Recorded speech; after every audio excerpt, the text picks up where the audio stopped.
Pernah kepikiran nggak sih, apa yang sebenarnya jadi fondasi sebuah masyarakat? Semua aturan, nilai-nilai, sampai tujuan yang kita kejar, itu semua asalnya dari sebuah ide dasar loh. Coba bayangin deh, ini tuh kayak cetak biru buat bangun sebuah kota. Sebelum ada satu gedung pun yang dibangun, pasti ada rencananya dulu kan? Ada visinya. Nah, dalam masyarakat, visi itu yang kita sebut ideologi.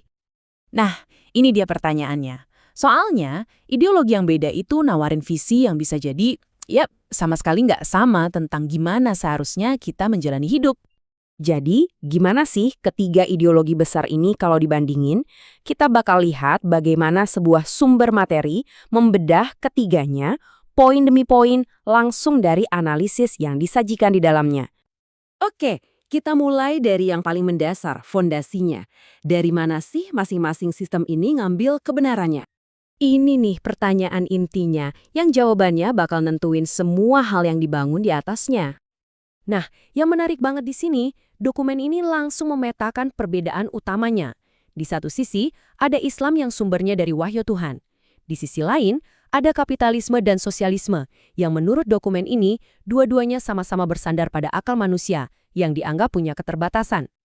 Sumber kebenaran tadi kemudian ngebentik apa yang disebut kredo atau akidah. Menurut pandangan dokumen ini, Islam itu berpusat pada tauhid. Kapitalisme dasarnya sekularisme, alias memisahkan agama dari urusan publik. Sementara sosialisme, menurut pandangan ini, didasarkan pada materialisme, yaitu gagasan kalau yang ada itu cuma materi, atau ateisme, yang secara gamblang menolak adanya Tuhan. Biar lebih jelas soal konsep kunci ini. Menurut sumber yang kita bahas, sekularisme dalam kapitalisme itu artinya agama jadi urusan pribadi masing-masing aja, nggak boleh ikut campur dalam mengatur negara atau masyarakat secara luas. Kalau fondasinya aja udah beda, tujuan akhirnya pasti beda juga kan? Sekarang yuk kita lihat gimana ini semua membentuk tujuan hidup dalam tiap-tiap sistem. Semua orang pasti nyari kebahagiaan ya kan? Tapi, definisi bahagia itu sendiri ternyata bergantung banget sama cetak biru yang kita pakai. Di sini nih, dokumen ini ngasih klaim yang tajam banget. Dikatakan bahwa Islam itu sesuai dengan fitrah manusia karena mengakui kalau manusia itu lemah dan butuh petunjuk dari Sang Pencipta. Sebaliknya, kapitalisme dan sosialisme dianggap nggak sesuai karena mereka menempatkan akal manusia yang terbatas sebagai pembuat aturan tertinggi. Dan bedanya makin kelihatan jelas di sini. Menurut analisis ini, tujuan tertinggi dalam Islam itu mencari ridho Tuhan. Kalau di kapitalisme, tujuannya adalah kepuasan materi dan fisik. Dan dalam sosialisme, tujuannya adalah mencapai kesetaraan materi untuk semua orang.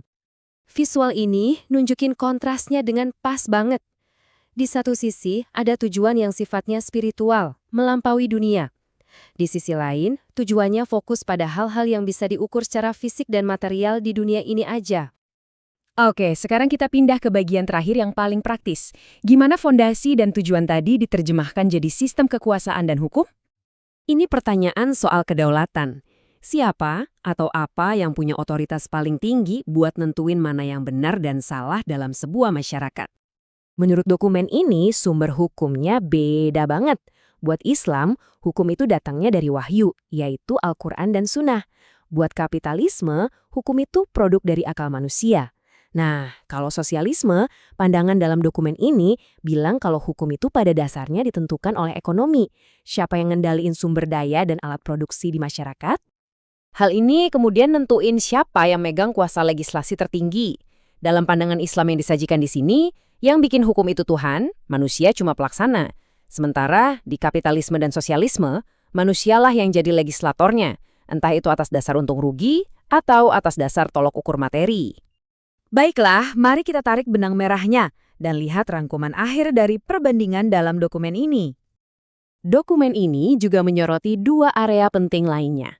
Soal kebebasan, sumber ini berpendapat bahwa Islam membatasinya dalam koridor syariat, kapitalisme menganut kebebasan mutlak, dan sosialisme sangat membatasinya. Secara ekonomi, analisis ini menyebutkan kalau kapitalisme cenderung menguntungkan pemilik modal, sementara sosialisme menjadikan negara sebagai pengontrol tunggal. Jadi, kalau mau diringkas, poin utamanya tuh ini, 3 cetak biru yang menawarkan 3 pusat otoritas yang sama sekali berbeda, Tuhan, kebebasan individu, atau kekuasaan kolektif negara. Pada akhirnya, pembahasan ini ngajak kita buat refleksi. Kita semua, sadar atau enggak, melihat dunia ini lewat sebuah lensa. Nah, memahami lensa-lensa yang berbeda ini adalah langkah pertama untuk bisa memahami dunia di sekitar kita. Dan mungkin juga diri kita sendiri.